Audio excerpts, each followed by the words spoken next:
ভালোবাসা থাকলে উদ্ধার করা, জনগণের কল্যাণে কাজ করা, এটা চাপাবাজির ব্যাপার না, এটা মনের ব্যাপার। কথা বলেন ঠিক না?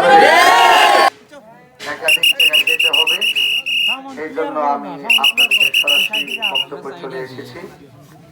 তবে আপনাদের এলাকার গণ্যমান্য ব্যক্তিবর্গের পক্ষ থেকে একজন বক্তব্য দেওয়ার কেউ আছে কিনা?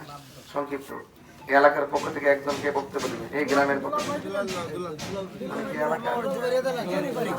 সুন্নি জোট ক্ষমতায় আসবে না। তাহির হুজুর যদি এমপি হন তাহলে এই চুনারঘাট মাধবপুরের জন্য কোনো বরাদ্দই আনতে পারবেন না। এই বিষয়ে যদি একটু বলেন। না শুনেন, একটা এমপির বরাদ্দ যা হয় এটা কারেকজনের জন্য কি আমার ভিন্ন হইব?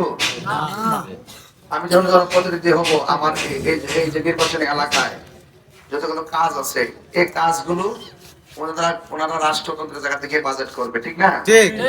এই বাজেট যারা ক্ষমতা এবার একটা 300 বাইরে বলে তারা নির্বাচন বাদ লাগতো না। এখন কত হইলো, যারা এই কথাগুলো বলে, এই কথাগুলো আপনাদেরকে বিভ্রান্ত করার জন্য বলে। আমি কি বলছি যে আমি যদি যাইতে পারি, আর রাষ্ট্র তো বাজেট দিবই, আল্লাহ বাসাইলে আমারও মন কাছে ক্যাপাসিটি আছে, রাষ্ট্র আমার ডাইকে নিয়ে করবে, যে নিয়ে লয়ে যাবেন আপনি। ক্যাপাসিটি আমার ইনশাআল্লাহ আছে, করণ লাগতো না, কি করবো না হইব, পাওয়ার পরে কাম না করলে ইনশাআল্লাহ কই হইনি। আর যে কাম যদি ভাই লাইট তো আমার আপনি করবেন কেউ বেটা দিন নাতে কত লই ঘুরছে।